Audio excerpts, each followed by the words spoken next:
Awalnya down banget. Kenapa cuma saya ya gitu. Awalnya nangis terus.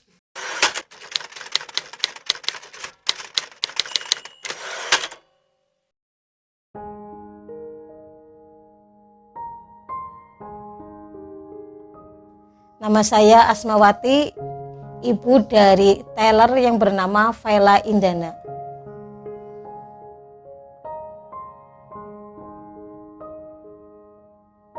Thalassemia itu adalah penyakit kelainan darah yang disebabkan oleh faktor turunan atau gen. Thalassemia itu bukan penyakit menular, bukan. Thalassemia itu hanya kelainan darah. Pada orang normal seperti kita, itu sel darah merahnya tidak mudah pecah.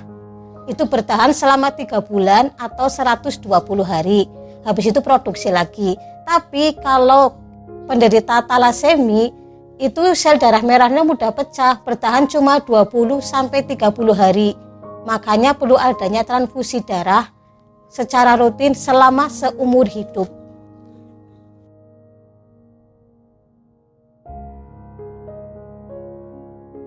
Gejalanya pertama pucat, umur 2 bulan bayi pucat, terus nggak mau nenen. Pas nenen itu mutah, mual, pucat. Terus ketahuannya pas dibawa ke rumah sakit Aminah, itu ternyata HB-nya udah 4. Normalnya kan 12 ya, itu 4. Terus dirujuk ke Gayatri Purwokerto, di sana kita transfusi. Bulan kedua, udah setelah transfusi kan bulan ketiga turun lagi HB-nya 8. Kita bawa ke Gayatri lagi. Nah setelah bulan keempat ada yang bilang suruh ke dokter Bas Salamah di klinik Omnia Purwokerto. Pas ketemu dokter Bas, kita suruh cek HB elektroforesis. Nah nanti hasilnya habis hari ke-7 kita ke dokter Bas lagi, ternyata positif kena thalassemia mayor.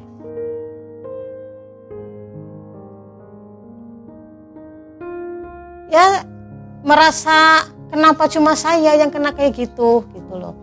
Tapi ya setelah sampai di sana banyak anggota juga di rumah sakit Banyumas, kan dari sama dokter Bas dirujuk ke sana, ke rumah sakit Banyumas. Ternyata banyak yang seperti Vela, baru nggak down. Awalnya down banget. Kenapa cuma saya ya gitu. Awalnya nangis terus. Tapi lama-lama ya udah terbiasa karena banyak temennya di sana juga gitu. Pertama ya doanya ya semoga disembuhkan. Tapi kan makin kesini kan makin menyadari mungkin itu udah jadi suratan. Jadi kita terima dengan biasa aja lah. Nggak ada doa khusus, nggak ada apa-apa. Emang harusnya seperti itu, ya udah kita terima. Mungkin itu jalannya. Kadang kan di balik itu kan ada hikmahnya. Ya kan sesuatu yang kadang kita nggak suka malah baik bagi Allah gitu loh.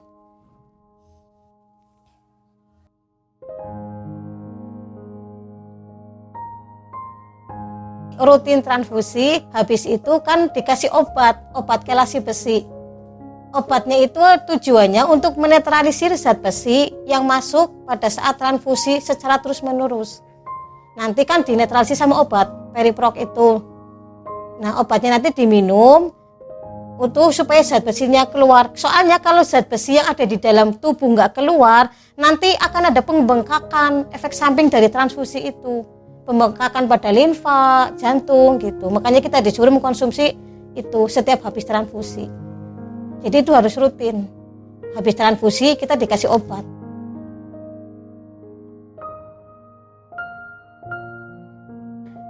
Yang anehnya di sana tuh malah nggak sakit. Apa ya?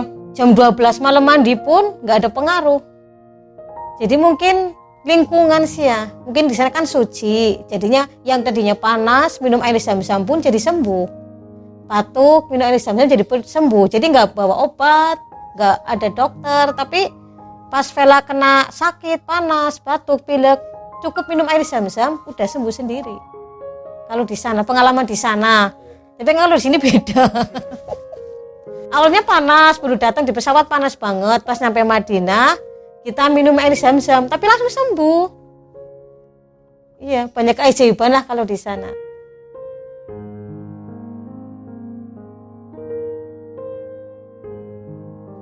Enggak, jadi udah terbiasa sih, udah terbiasa. Aku tuh harus tiap bulan harus ditambah darah ya, nyampe sana ya biasa.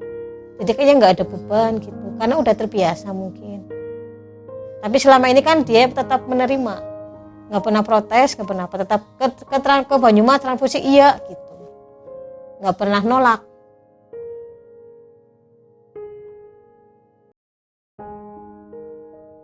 Nggak ada. Sementara ini saya belum dengar maksudnya.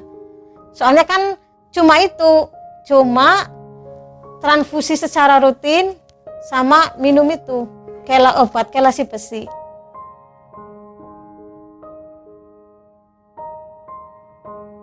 Ada langkah-langkahnya. Sebelum menikah kita disuruh cek darah dulu bahwa dua mempelai itu yang mau menikah pembawa enggak, gen pembawa talasemi enggak gitu. Terus kita di screening talasemi itu nanti darah yang kita cek itu mengandung gen talasemi apa enggak gitu. Screening talasemi itu bisa dilakukan di rumah sakit maupun puskesmas. Kalau salah satu pembawa enggak begitu besar, tapi kalau dua-duanya pembawa itu kemungkinan jadi besar.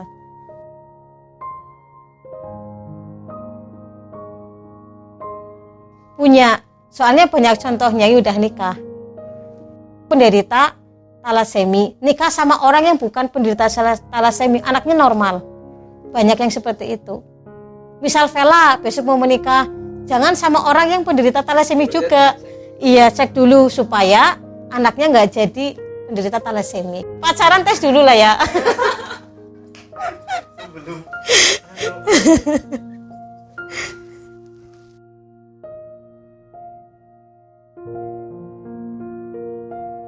Ada YTI, Yayasan Talasemi Indonesia.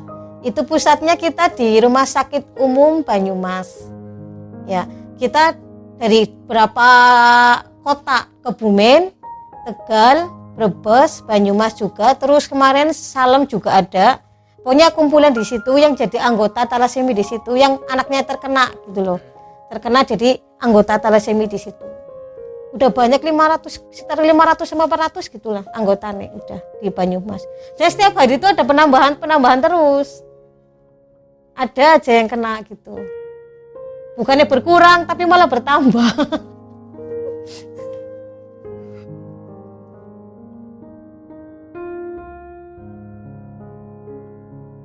Ada. Ya itu kan gejalanya seperti anemia itu. Lemah, letih, lesu, mual, muntah, pucat itu.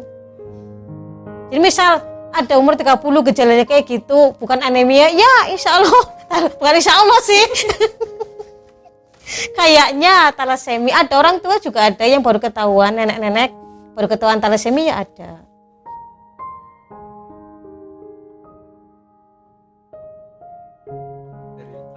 Iya kan kita pakai BPJS. Wajib punya BPJS, kalau punya BPJS mah nggak boleh. Itu setiap penderita talasemi itu diwajibkan mempunyai BPJS. Soalnya kan darahnya aja udah satu kantong harga berapa kan, belum obatnya. Kalau nggak punya BPJS ya udahlah, ya habis semuanya lah. Soalnya kan kita punya tiap bulan, satu kantong darah berapa, belum obatnya berapa, ya jual ini jual itu.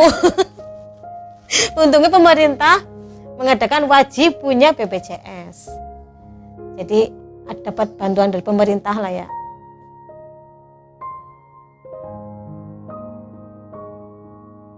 Kalau udah dewasa, kalau udah agak tahu, mungkin saya bilang, kamu itu jangan khawatir, sama seperti orang lain. Cuma kekurangan kamu itu harus ditransfusi tiap bulan. Jadi jangan minder, jangan down, tetap semangat, apa yang kamu cita-citakan harus tercapai.